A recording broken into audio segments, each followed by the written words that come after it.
Yeah, welcome to this online seminar, this virtual seminar with the British Institute at Ankara.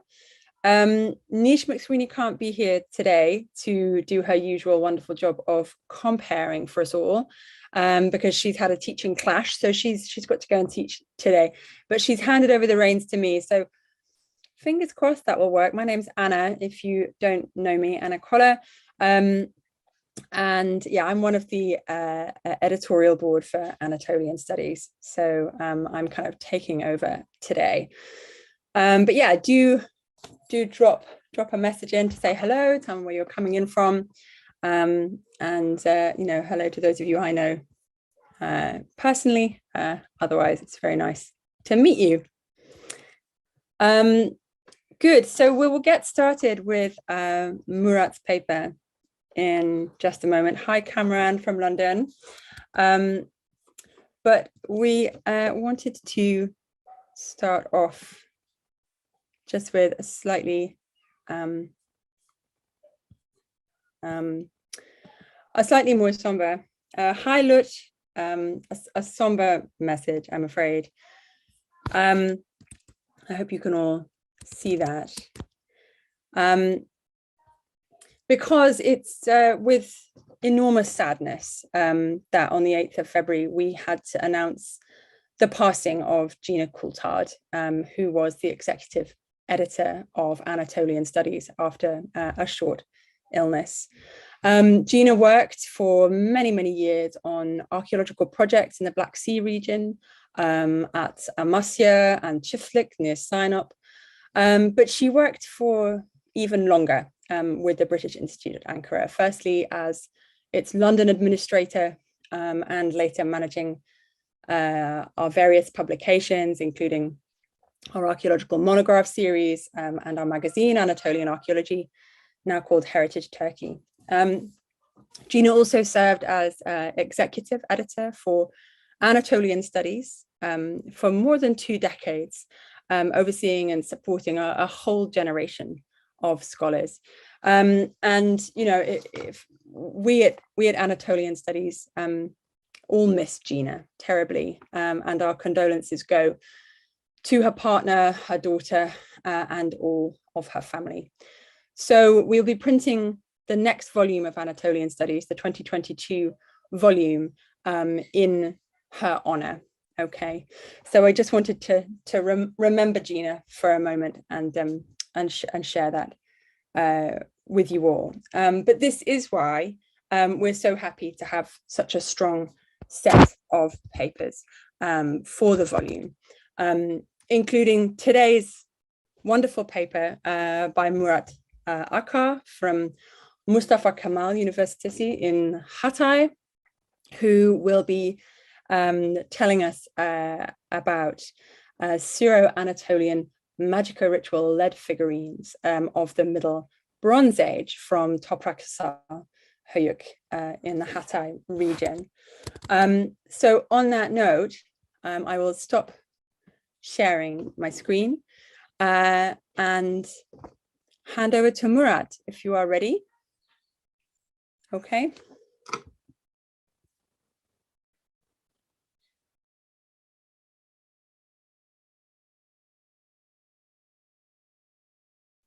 You will need to unmute yourself, Murat. Sorry, just a minute. Thank you. Okay. All right. And do put all questions, comments, and so on, put those in the Q&A box so that we can look at those afterwards. Okay. Thank you, Murat. So you can see me, right? Yep, we can see you. We can see your screen. Okay. Okay. Thank you. Thank you. Okay, dear colleagues, friends, I also would like to begin by expressing my sadness, gratitude, and condolences to Gina Coulthard's family, friends, and the Anatolian Studies community. I personally never got the chance to meet with Gina in person, but I had many email correspondences during the editing process of the 2 articles that we published at Anatolian Studies. She was truly an outstanding scholar and editor. The numerous books, journals, and articles had her professional touch, and I was really fascinated by her meticulous work that certainly had a significant impact on my work. I also would like to express how hard it is to talk about research with the current situation in Ukraine, as the world we live in seems to be falling apart.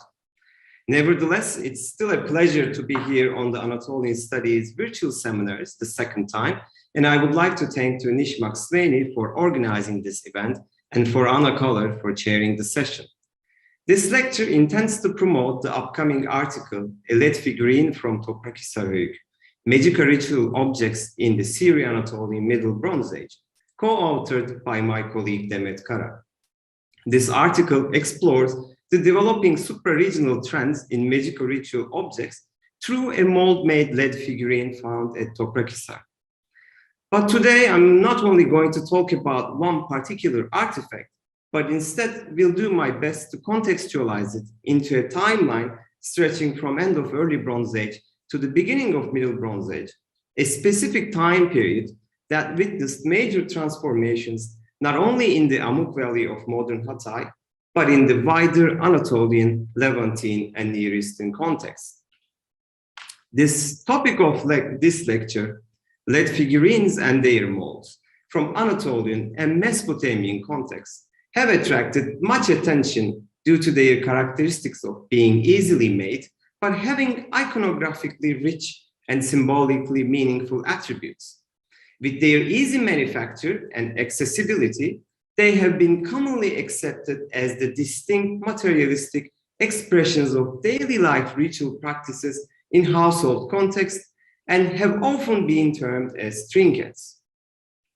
Their presence in a wide geographical span from Western Anatolia to Southern Mesopotamia in a very limited temporal frame from end of early Bronze Age to end of Middle Bronze II points to the close relationship between the formation of supra-regional trends in household ritual practices and the late early Bronze Age and Alto-Syrian trade networks.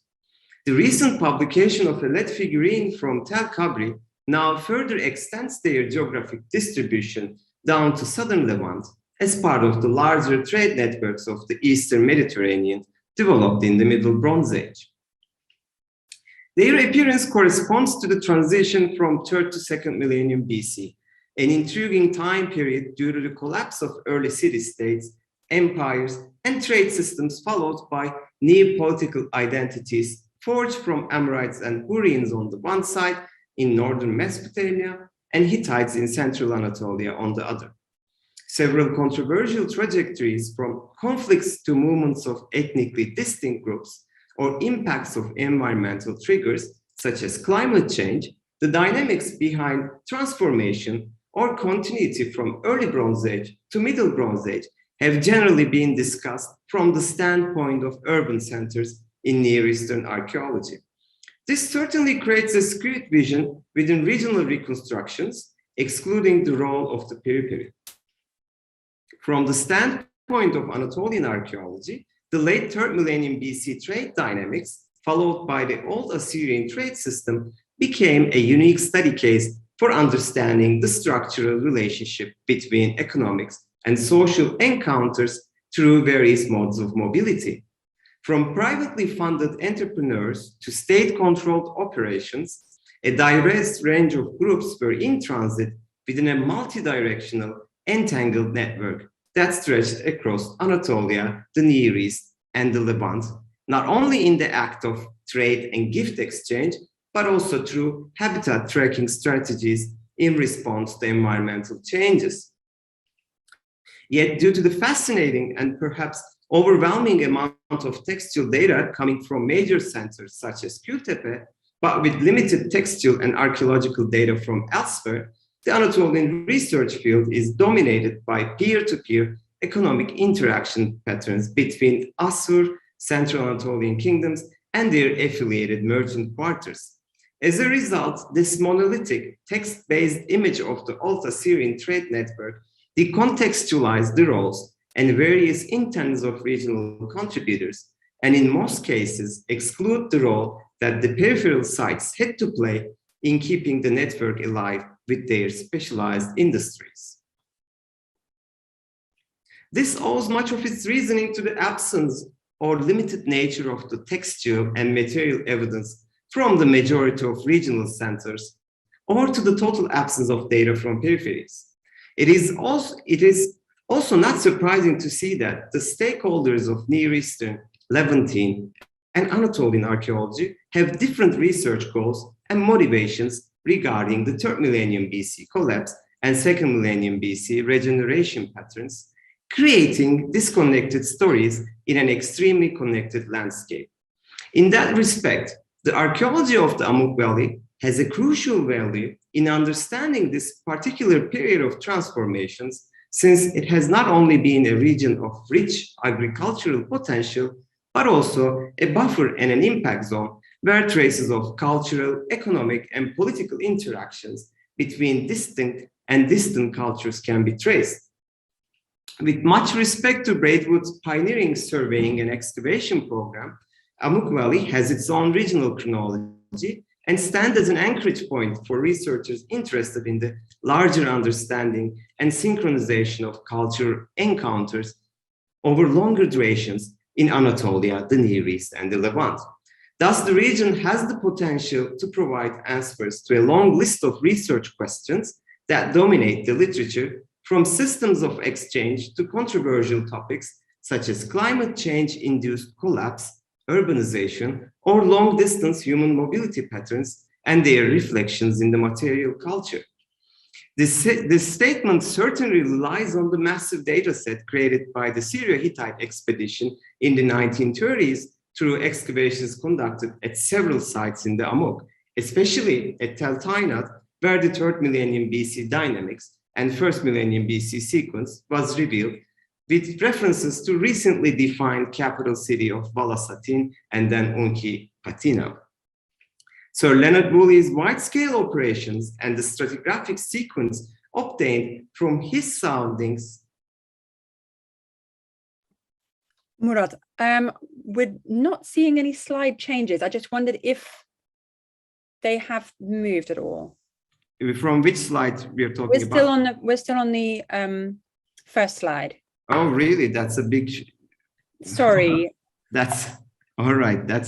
Sorry. Someone just pointed it out. Just a minute. How about now? No, we still haven't seen any change there, I'm afraid. Just a minute. Let me see. Oh, okay. Someone suggests you can do a full screen sharing. I don't know. It is already full screen sharing. Just a minute. So sorry to interrupt you, Murat. No, you're right. That's absolutely fine. Hold on. Let me do this way. Okay. Sorry, everybody. Yeah, sorry, everyone. I show very nice maps just to. Oh, we were all loving this wonderful picture of these beautiful flowers. That's fine, but that was a nice picture. Sorry. Okay. All right. Someone suggests try reading view. Just a minute.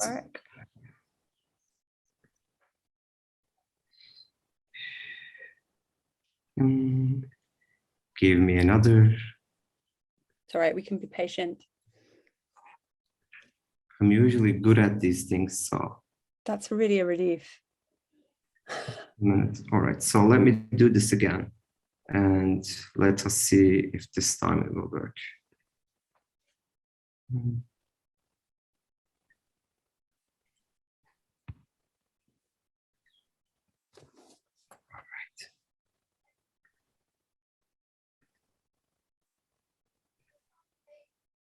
How about now? Can you see? Yes, wonderful. Okay. Thank okay. You, so that's fine. That's fine. I'm it's so okay. Sorry, everybody. We haven't gone that far, so I just saw a bunch of nice maps and people referring to trade from Anatolia, from Mesopotamia, and all that. So we're still fine. I haven't come to the nice part yet. So. Lovely. Okay. So, all right. So I was just talking about Sir Leonard Woolley's excavation. So I just want to make sure everyone's seeing my slides and it's going back and forth. That's fine, I suppose. So, okay. So Sir Leonard Woolley's wide-scale operations and the stratigraphic sequence obtained from his soundings at Telechana have provided the textual and archaeological anchors to local responses to major socio-political changes throughout the historical sequence from the Amorite kingdom of Yamhat to the Mitanni and then to Hittite empires, respectively, in the 2nd millennium BC. While the earliest textual evidence comes from Telechana's Middle Bronze Age levels, providing the name of the city as Alalakh, the earliest textual references targeting the city is coming from Ebla Royal Palace G archives, with the mention of the city of Alalakh, suggesting that perhaps by then the name was geophysically referenced to Tel Tainat, where 3rd millennium BC sequence was encountered. Reaching Telechana's first settlement period is a complicated archaeological task, since the terminal early Bronze Age and early Middle Bronze levels are under the water table, and therefore the exposures were not successful at exploring these very early MB1 levels.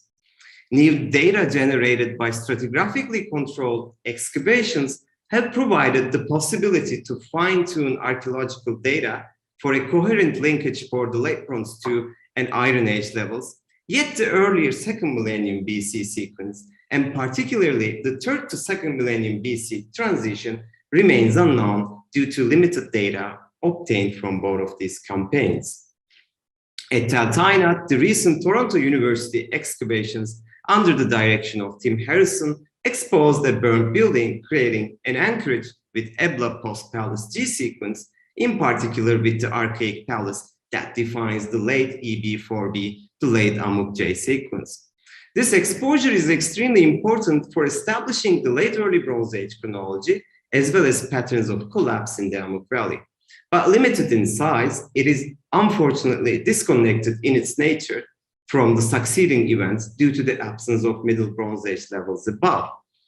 The entangled relationship between these two tales in understanding the stages of developments from city-states to petty kingdoms and empires is a question to be brought forward in an upcoming talk as part of the ARWA Western and Central Asia section. I hope to see you all there also. But Bronze Age archaeological research in the Amuq Valley of Hatay has now been strengthened by rescue excavations conducted at the peripheral site of Toprakhisar Höyük, providing the opportunity to reveal center and periphery relations at a regional level, and also in the larger framework of interregional dynamics, due to the opportunity of collecting and interpreting multi-proxy data. This allows contextualization of the often theoretically discussed tiered hierarchical systems, the role the hinterland played in territorial kingdoms, and the process of empire building strategies. Toprakhisar Höyük is located in the Beyaz Çay River of the valley of Altınözü, one of the estuaries of the Orontes River, flanked by low hills. The previous and ongoing archaeological surveys, as well as modern land use data, have shown that this narrow river valley system has never been subjected to large-scale agricultural exploitation of the landscape. This is in sharp contrast to land use and settlement patterns in the Amuq Valley. Both in the past and now, the region's economy has been primarily based on the valuable agro-products of olive oil, and although now lost, grapes for the production of wine. This is confirmed by the discovery of farmsteads in classical and later times, and now also from the prevalence of mound-type settlements, extending the settlement history in the region back to Neolithic. Ongoing projects will provide a comprehensive historical understanding of this region. The institutional organization of the production and distribution of olive oil and wine has been regarded as major sources of income for palatial systems in the Eastern Mediterranean Bronze Age. According to available textual references, it was highly prized outside of its limited production zones, and major sites like Mari and Amar had to acquire their wine from Aleppo and its vicinity. Unfortunately, less is known from Bronze Age contexts regarding their production process, and much of our understanding is dependent on the vessels in which they are stored and distributed.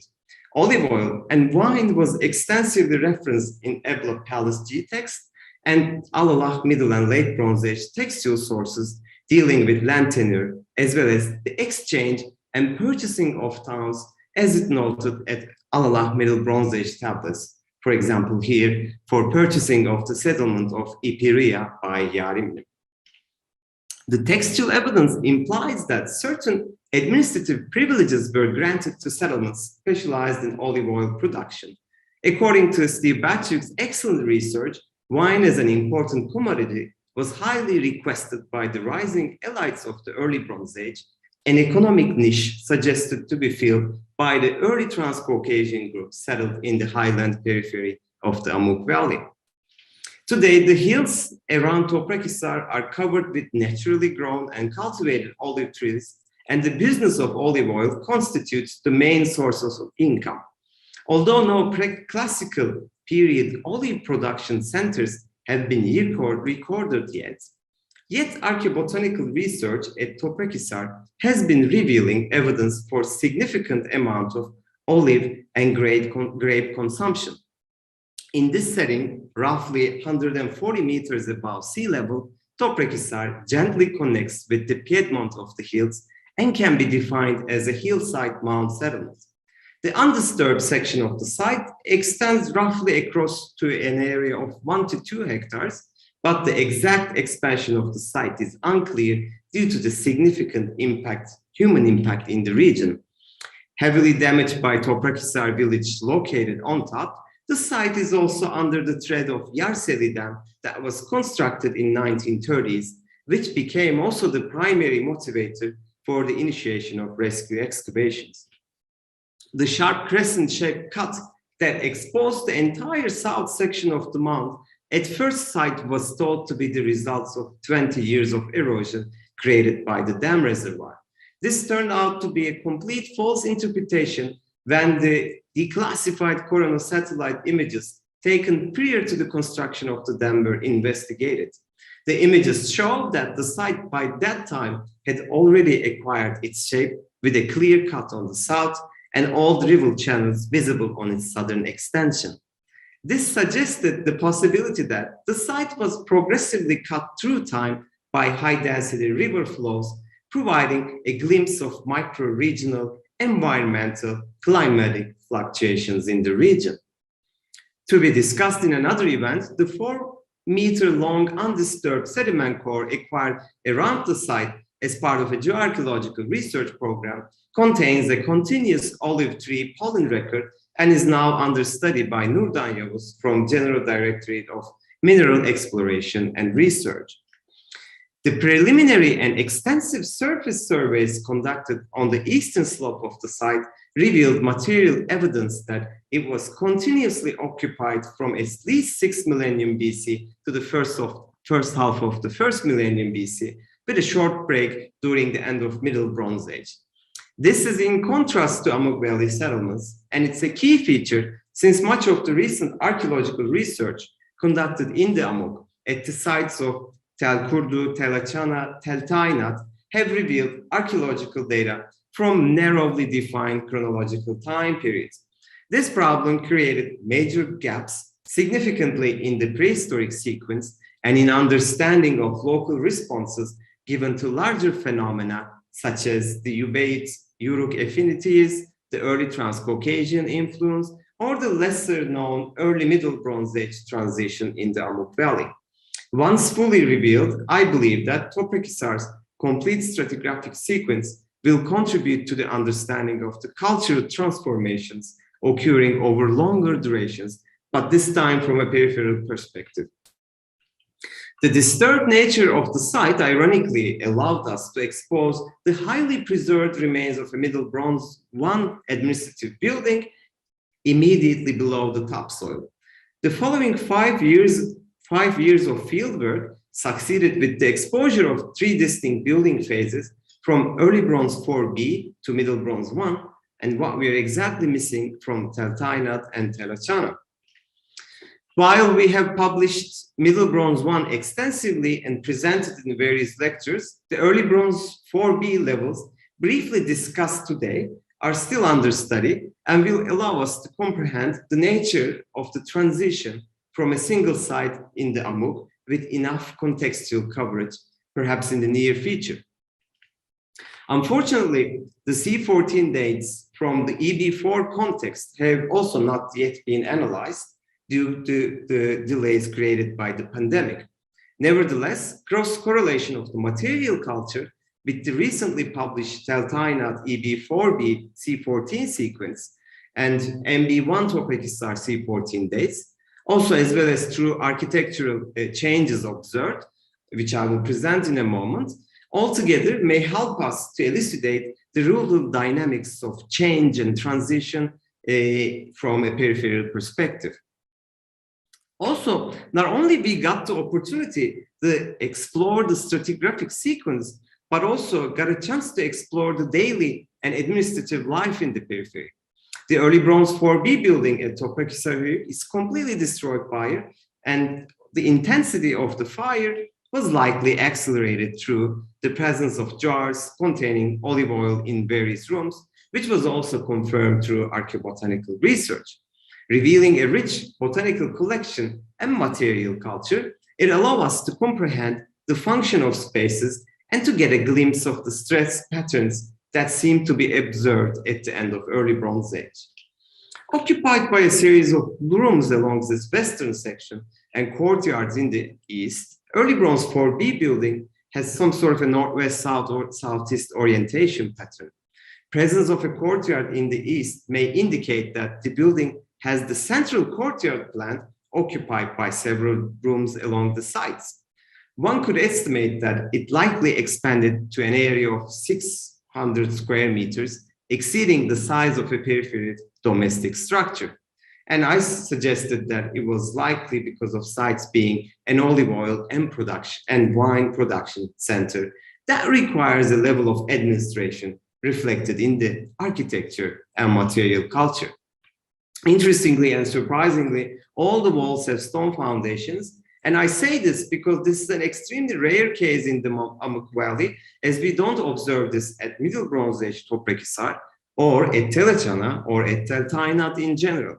So this could be related to the presence of obviously stone sources around, but also not using any stone foundations in the succeeding Middle Bronze Age may reflect new social, cultural, or technical choices, and I thought it's worth mentioning. The ceramic assemblage retrieved from local phase 5 building falls into Northwest Syrian pottery tradition as mainly defined through the Ebla sequence. The serving-related vessels are dominated by caliciform goblets. The painted pottery reflects the painted simpleware style characterized by geometric designs, especially the wave lines. This is followed by a shallow deposit revealing completely a utilitarian function, including open-air pyrotechnical installations and small-scale units likely related to small-scale production and some sort of metallurgical activity. And this phase defines a kind of transition. No signs of large-scale buildings were encountered, and this could be indicative of a decentralized period of time following a certain collapse.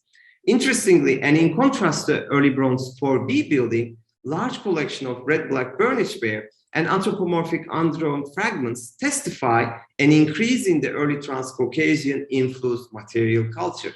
Although in situ vessels are absent, this is an interesting deposition since one would expect to have red-black burnished ware assemblages in higher in quantity going back in time but not forward.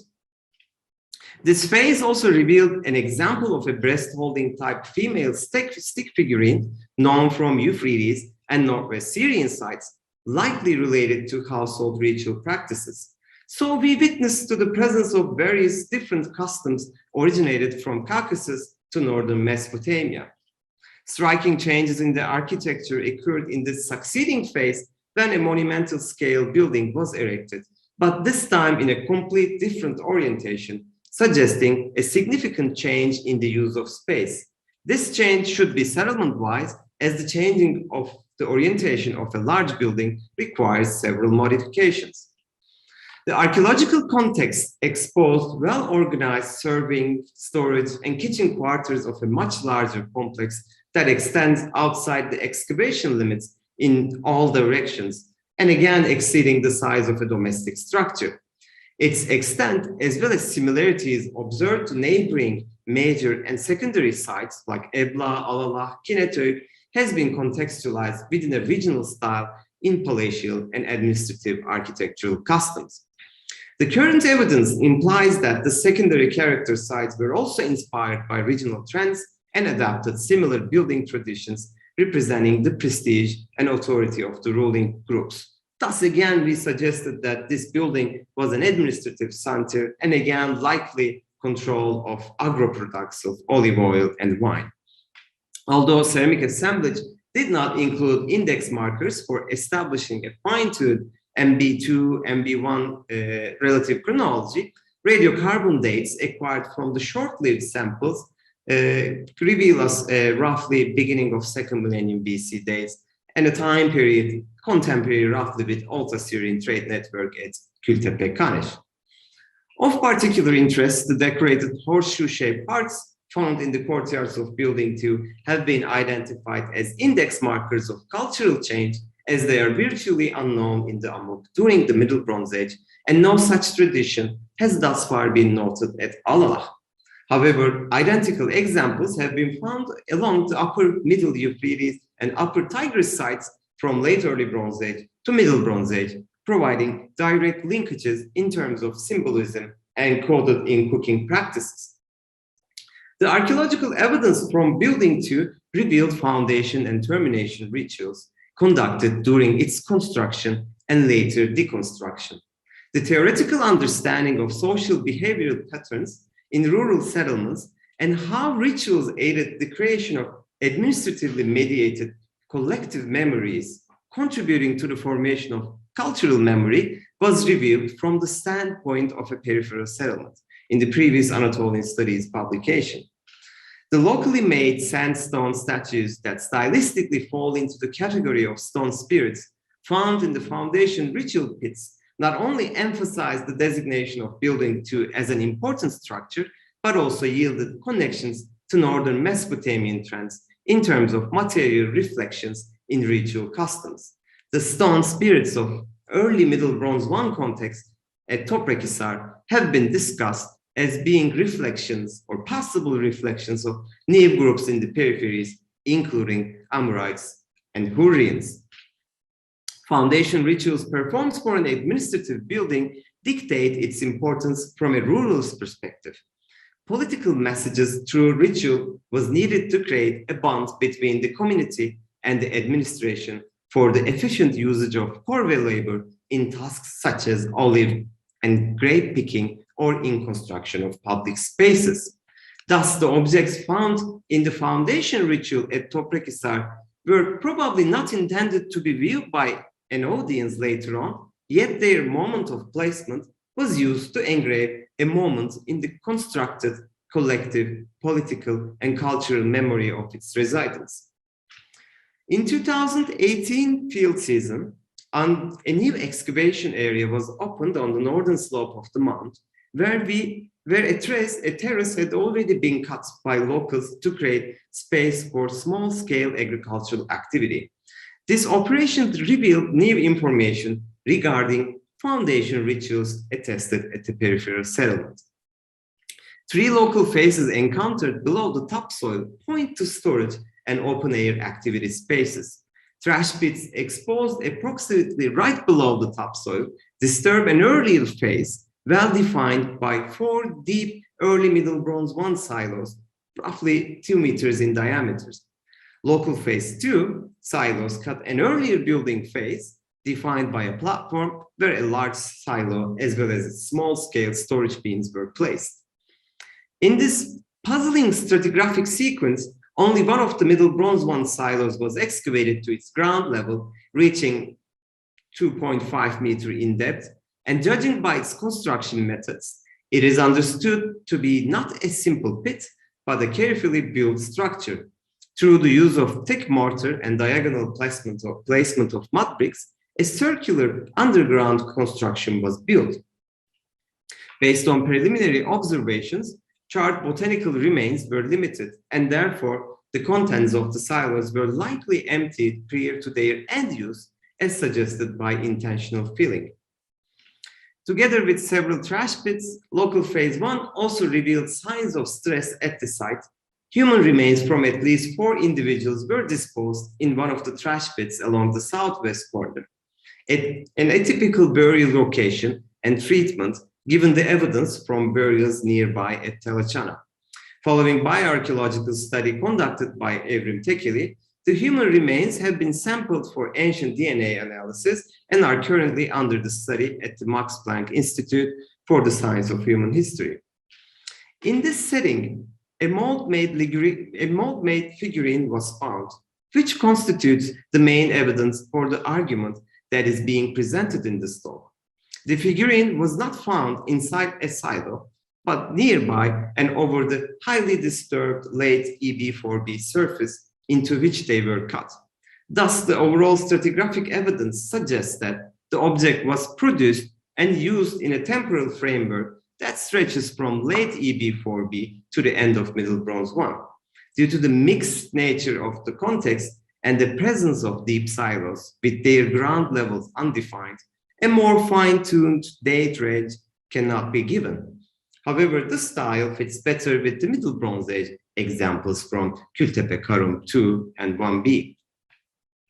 The material of the figurine has been identified as lead through macroscopic observations, which also revealed that it was produced in a mold, while the mold has not been recovered at Toprakhisar Höyük. It is assumed to be produced in a two-part mechanism, judging by various examples, particularly from Kültepe and elsewhere. The front decoration included horizontal lines in relief from top to bottom, divided into two by a slightly deeper vertical groove. The bottom part is bordered by two opposing curved lines in relief. The upper part of the object has a stylized quadruped, specifically a bovine that we interpreted as a bull depicted in side view. Two legs of the quadruped stand in alignment with the horizontal lines below. In the second stage of the production, an additional drop of lead was carelessly melted over the back part of the quadruped. The top of the quadruped was then cold worked to create a smooth back and possibly also horns, and the short tail from the side view. Facial details, including the nose, mouth, are barely visible. The back side of the lower part is flat and undecorated, but the quadruped gained a three-dimensional appearance during the cold working process, expanding the body on both sides over the shaft. In the overall Toprakhisar material assemblage, the presence of metal objects is very limited. However, remains of metallurgical activities are present in the forms of pyrotechnical installations, molds, slags, and crucibles. Copper alloy objects are rare and found in the form of pins. Lead was used for the production of weights and spindle whorls. On the other hand, locally produced stone tools make up the large portion of the objects with utilitarian functions. The current material evidence pointing to the presence of metallurgical activity, combined with stone carving industries of various forms, it shows that Toprakhisar community had the required amount of technological know-how to produce a mold-made lead object. However, whether this particular object was produced by a traveling craftsperson or at a local workshop is uncertain. As the object was found out of context, it is difficult to assign a specific function. Nevertheless, we propose that it was designed to resemble a copper alloy foundation peg, though smaller in size and carelessly produced in comparison to its counterparts from elsewhere. There is no loop on the object, the shaft is thick and edged, and no stylistic parallels with amulets, pendants, or pins can be identified. Thus, we do not favor these possible definitions. The extremely rare presence of personal ornaments in the form of stone or shell beads at Toprakhisar Höyük reinforces this argument. Although found in a disturbed context, in line with archaeological evidence pointing to the presence of foundation and termination rituals at the site, the apotropaic function of Toprakhisar lead figurine is proposed to be related to the production of agricultural supply if it is regarded as part of a votive deposit. The presence of large number of well-built deep silos in a limited excavation area may perhaps confirm that serious precautions were taken to preserve the yearly grain stock, aided by rituals targeting collective community experiences. This was perhaps achieved by using magico-ritual objects like the locally produced stone statues or mould-made lead objects. Foundation pegs were frequently in use in southern Mesopotamia from 3rd millennium BC onwards. However, early Mesopotamian examples generally depict standing divine figures, but animal representations, like the Toprakhisar example, are rarely attested. 3 pegs with a standing or seated bull calf on plinth attributed to the 2nd dynasty of Lagash during the reign of Gudea from Tello compromise these early examples.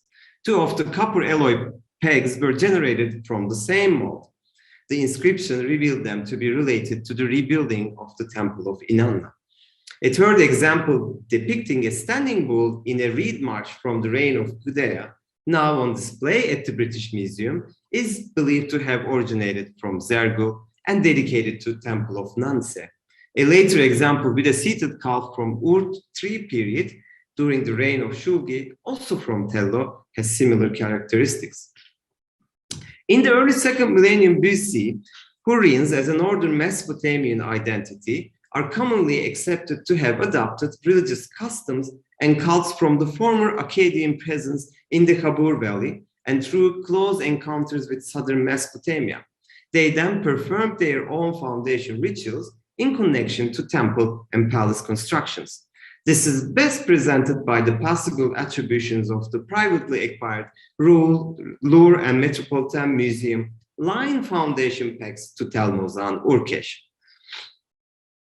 The cuneiform signs visible on the plaque that the Metropolitan line guards under its paws and the accompanying stone tablet for the Louvre peg were inscribed in the Hurrian language, giving the name of the city and its ruler Tisatel, king of Urkesh. Such particular objects are in accordance with Hurrian rituals known from late Hittite records. They were intended to purify the ground or were used in pit rituals for communicating with the underworld. Early parallels of foundation pegs from Anatolia are absent before the Hittite Old Kingdom period. Several objects from unprovenance museum collections and limited examples from systematic excavations indicated that they were in use at least from Middle Bronze II period onwards in southeastern Anatolia. This evidence demonstrates that such particular objects were incorporated into central Anatolia when the Hittites expanded their political presence to Hurrian-controlled territories, adapting various aspects of their cults and rituals. However, none of these objects are lead, nor they do fall into the supra-regional style that developed throughout the late early Bronze Age and Old Assyrian trade network period. Its resemblance to a copper foundation peg from Middle Bronze Age Syro-Anatolia may signal clues to the economic capacity of the settlement. A copper alloy foundation peg is unlikely to be found at a peripheral site, especially in a disposal context, since metals were precious and rare. However, in this case, a much smaller than normal copy was issued with the use of a non-precious metal. The symbolic meanings could then have been transferred to this object of less value and subsequently used in a foundation ritual. This functional attribution finds parallel with Alishar lead figurine, which was found in the foundations of Palace M11, and in parallel with Alishar example, a lead figurine was also found in the late EB3 ritual pit at Külloba, further testifying to the disposal of such figurines in foundation or pit rituals as part of commemorative practices. A similar functional attribution was also given to recently found figurine from Tel Kabri. No examples of mold-made lead figurines have yet been found at Terachana. This could be due to the limited nature of the Middle Bronze I exposures, which are constrained to palace and temple complexes, excluding evidence from household or other utilitarian contexts. However, lead objects from the region are present, with molds from Tel Mardik, Ebla, and from Tel Al-Judeida. The bull has a long history both in Anatolian and Near Eastern iconography.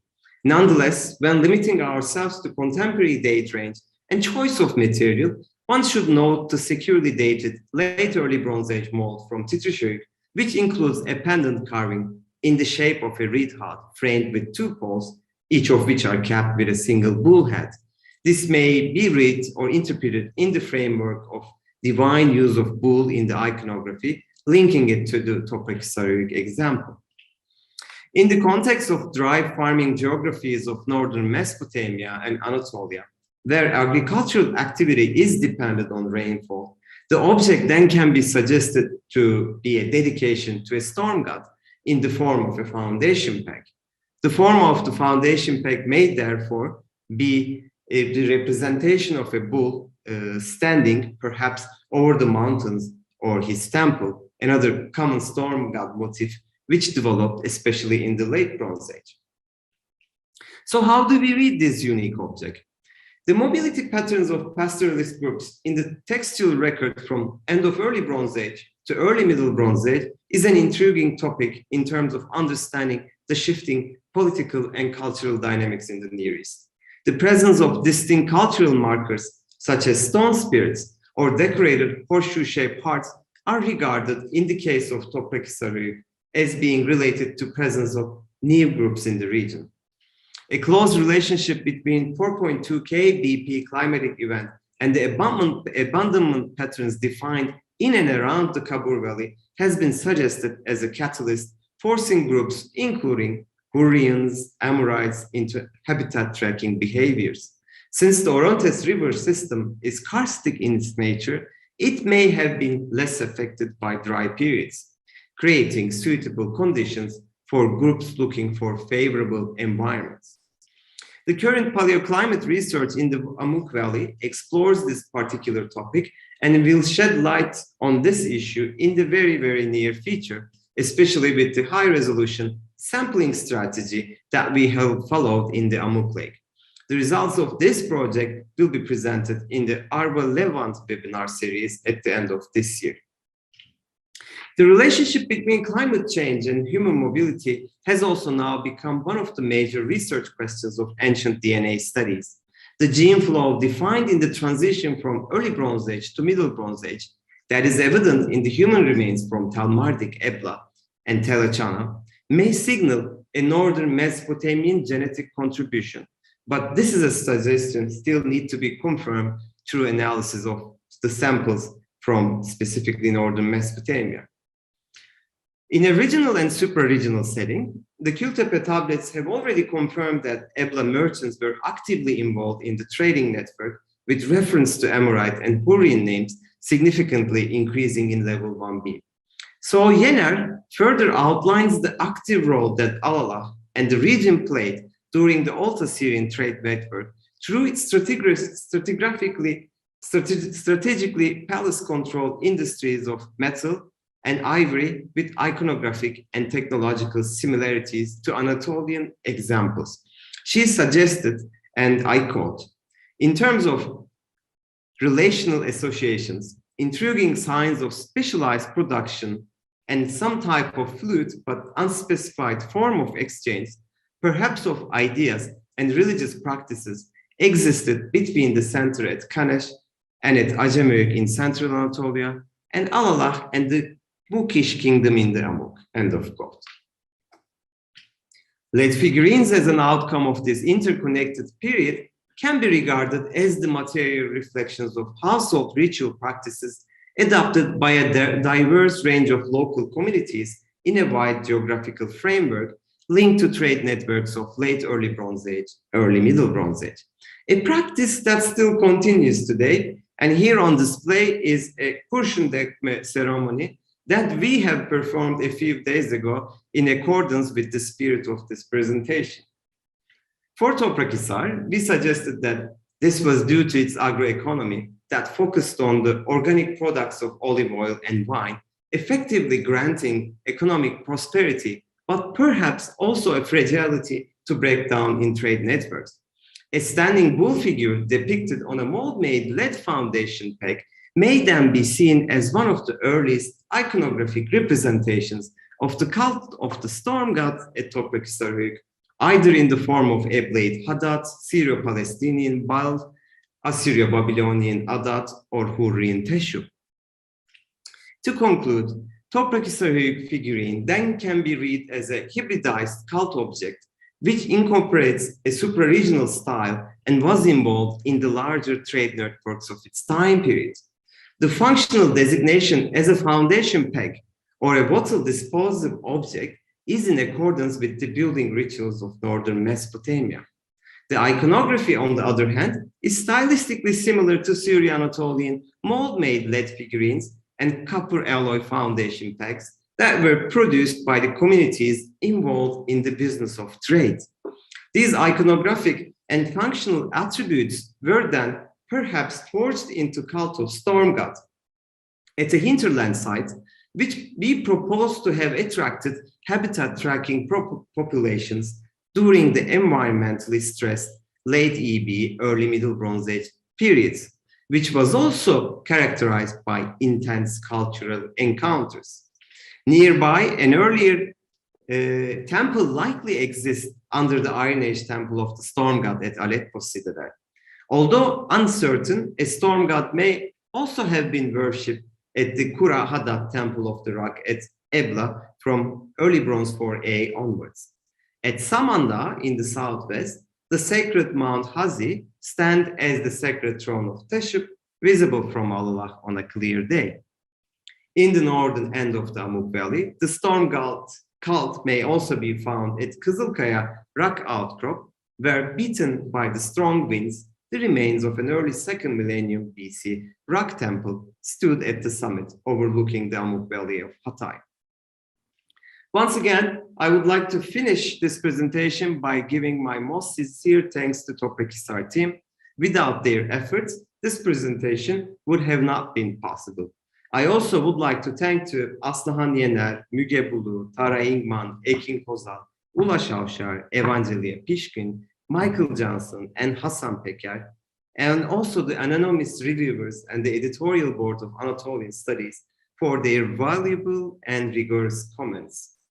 Finally, I am glad to announce that all the objects referenced in today's talk are now on display as part of the new exhibition initiative taken by Hatay Archaeological Museum Director Ayşe Ersoy.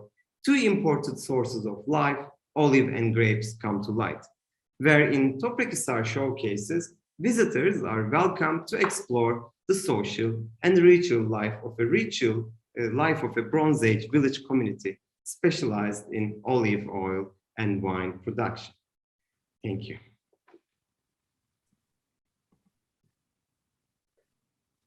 Murat, thank you so much for that wonderful talk. You've covered so much ground. I'm so glad we managed to get your slides moving, because that was really one of the most richly illustrated talks I've heard for a long time, and there were some truly fabulous and fascinating objects in there. It was also really wonderful to see the details of the excavations at Toprakhisar. So thank you so much for sharing all of that with us. And I'm sure there are lots of questions from the audience. I'm amazed that you managed to cover so much ground, and so much kind of contemporary ground as well, you know, the climate change, the mobility and storms and all sorts of things. Yeah, lots to say, but we have a question already. So this is from Yücel Şenyurt, who says, how do we know that those Hittite bronze figurines were foundation figurines?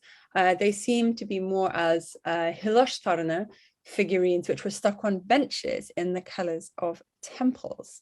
I wonder if you have anything you'd like to say about that one for me. Thank you. Yes, the problem about the Hittite examples is that almost all of them are coming from museum collections, and it's kind of difficult to stratigraphically put them into a meaningful context. And I think that's one of the biggest problems of Hittite metals in general. It seems like all the very nice and good examples that we have in museums and on displays are always somehow written as unprovenance or coming through like purchasing and stuff like that. So it's very hard to give an exact answer to this question, because I think we really need more stratigraphical coverage from Hittite context, especially for defining and for giving us functional attribution. And that's the same for Toprakhisar, as I kept saying, this is what we propose, but because it's very disturbed, it could be like completely something else, and what we are saying may not be correct. So. Yeah, okay. And then we've Phyllis Erdogan wants to know where your figurines are on display. Is it Hatay? They're on display at the Hatay Archaeological Museum now. In fact, actually, everything presented in this lecture is in display in 2 showcases. So they are visible. You can come and see them. Wonderful. Another reason to come back to Turkey and to visit the fabulous Hatay region. It's really exciting to have them on display. That's absolutely super. Okay, so Jeff Summers, I think has put, whoa, hold on a minute. He's put a message in the wrong box, Jeff. Don't worry, it's all right, I can handle it. Who says, thank you very much for an excellent lecture. Are you able to tell us at this stage, this early stage in your research, what percentage of the pottery in your early Trans-Caucasian levels is in the ETC tradition? Okay, so that statistic-wise, we can't really say it yet because it's still under study, but it's obviously can be related with the context. But in regards to a deposition between early Bronze 4B and Middle Bronze 1, we excavated this particular drainage system, and it produced massive amount of Trans-Caucasian related material. And also we got a lot of Trans-Caucasian related material in the fields of MB1 building, which could be just accidental because everything we have is mud brick, so it's easy that they're like intruders. But to specifically give an answer to that question, we really need to explore what's underneath of what we call local phase 5 in our EB4B, because that's when we will get, I suppose, the early Trans-Caucasian influenced or early Trans-Caucasian material. However, as I said, like in the field, we do have not only pottery, but also we have the anthropomorphic hearts and underons and all, the whole assemblage, let's say. Okay, thank you. Thank you, Jeff. Fikri Kulakolu says that one peg was found in the Masat Höyük Hittite temple under the foundation wall and published already. So I'm sure you already know. Yeah, so here we go. Like, I mean, we have very limited examples, but thank you. Yeah, no, excellent. Okay, so Aina Sweeney asks if there is any connection between different types of spirit stones and the types of buildings or structures whose foundations they protect. Well, we have very limited examples, so hard to get that differentiation. But what we can say is that the stone spirits are made from sandstone, and it's a very low quality stone. And in fact, just a few weeks ago, I was visiting a sculptor. I'm giving this detail because interesting. So he was working with various stones, and I saw like the materials that he was sculpting sandstone, and I said, so what are these? And he said, oh, these are the crappy stuff. So so it was like the choice of sandstone is because it's very easy to carve, but it's also like a very low quality material that it's very easy to find and dispose. So like say this way, especially for the Altınözü region where Toprakhisar is. Yeah, that's really interesting, isn't it, to think about the kind of, you know, the ease of working something, you know, and so the implications of that, perhaps that these spirit stones are much more localized, you know, just kind of individual people just kind of fashioning something definitely for their own purposes. On that note, I thought your point about the use of lead in that context was also really fascinating, this idea of kind of miniaturization and kind of downgrading of quality into this kind of more localized village peripheral setting, which I thought was really interesting. I mean, that was the idea, and if we want to chase this idea in modern Turkey, this still you can chase this idea in villages. You can see that any ritual related to lead is still being performed, although it's weird because institutionally it's actually not appropriate or not allowed according to, let's say, modern laws of Islam, because it's completely related to magic and ritual, like magic. So it's like it's not accepted to be like in terms of like religion. So, but still people are following this practice.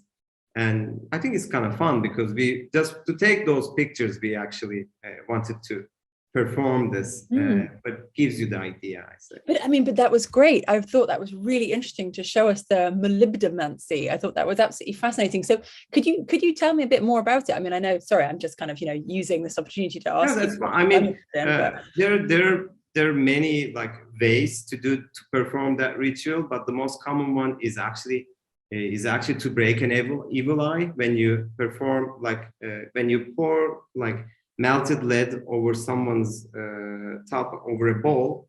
The idea is like you are breaking the evil eye. But also there's another aspect to this, is that the shape, when you pour it into the water, you read the shape. So in fact, what we produced was looking like a lung. So like you can read and like create like many stories about it. And amazing. Yes. So, but it's like, I mean, I'm sure there are millions of varieties of like performing that ritual in the world. So it's not just specific to Anatolia, but here we have some sort of a continuity. No, that's so fascinating because I mean, I don't think we have anything like that in the UK anymore. So that's for me at least. That's an absolutely fascinating anthropological detail. So I'll just go back to my audience. Sorry, everybody. Do keep asking your questions. Yeah, so we've got Lynn, who says an excellent, intriguing presentation, Murat, and well done for pulling these data together with such rich thematic and regional context. Absolutely. Kuitla Aslahan Yaner, hello, would love to see lead isotope analysis done on the figurine. Hocam should do it. Hocam should do it herself when she is here in Antakya. And yes, because the recent publication of the Tel Kabri figurine, apparently there was some analysis done suggesting perhaps an Anatolian or a Taurus source. So, well, that's a question to be answered, to be honest with you, I would say by her or Mike Johnson. So it is something we need to sit and create a way to do the analysis, because that's a complete, it's a piece that we cannot really sample, let's say. No, of course you can't. I mean, yeah, it's a beautiful thing. So yeah, no, I sympathize with that. Okay, so Denise Vardar says, can you repeat please the correlation between Toprakhisar Höyük tablet and the figurines? Well, I mean, the correlation that I was trying to set up between southeastern Anatolia, the Amuq, and the central Anatolia is that obviously the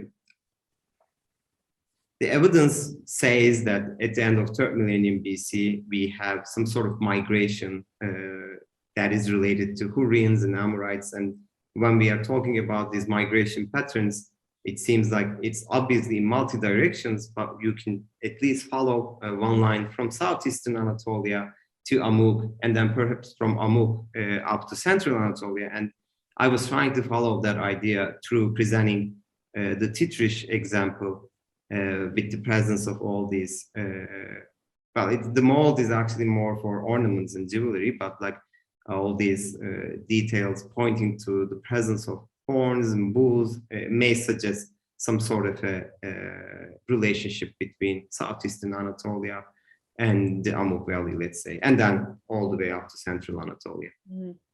Yeah, I mean, so you said you were doing some DNA analysis on those. DNA analyses are already published as part of a big research project that was conducted by Philip Stockhammer from Max Planck, and that project and that the results are already published, and the results are basically indicating that there is a change from early Bronze Age to Middle Bronze Age. But what does that change mean is like uncertain, and obviously this may need more DNA data from Northern Mesopotamia or elsewhere. So, but at least the research shows that this doesn't really, it's not really important where it is, but the research says that there is a change from early Bronze Age to Middle Bronze Age.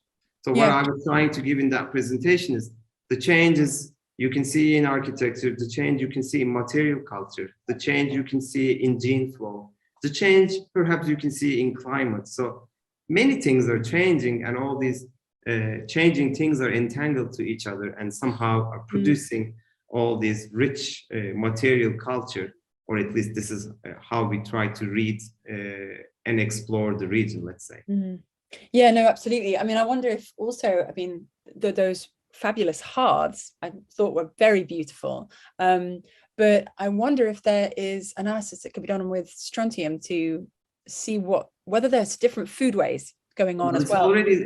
It's already done, actually. That is also done from one of our colleagues. In fact, she's one of the assistant directors of Telechana Excavations. Tara Ingman did a lot of research related to strontium together with Stephanie Eisenman from, again, Max Planck. So their research actually, again, it gives us an idea about the intra-regional dynamics in the Amuq and around its periphery. Of course, all strontium research requires more archaeological data from the periphery.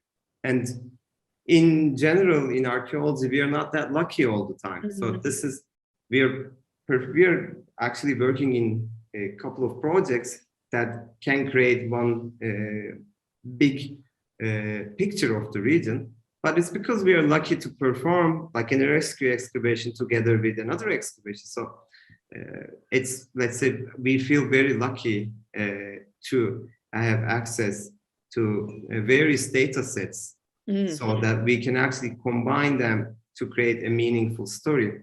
Otherwise, it's just going and digging holes all around doesn't really bring us, let's say, somewhere else, like from where we are right now.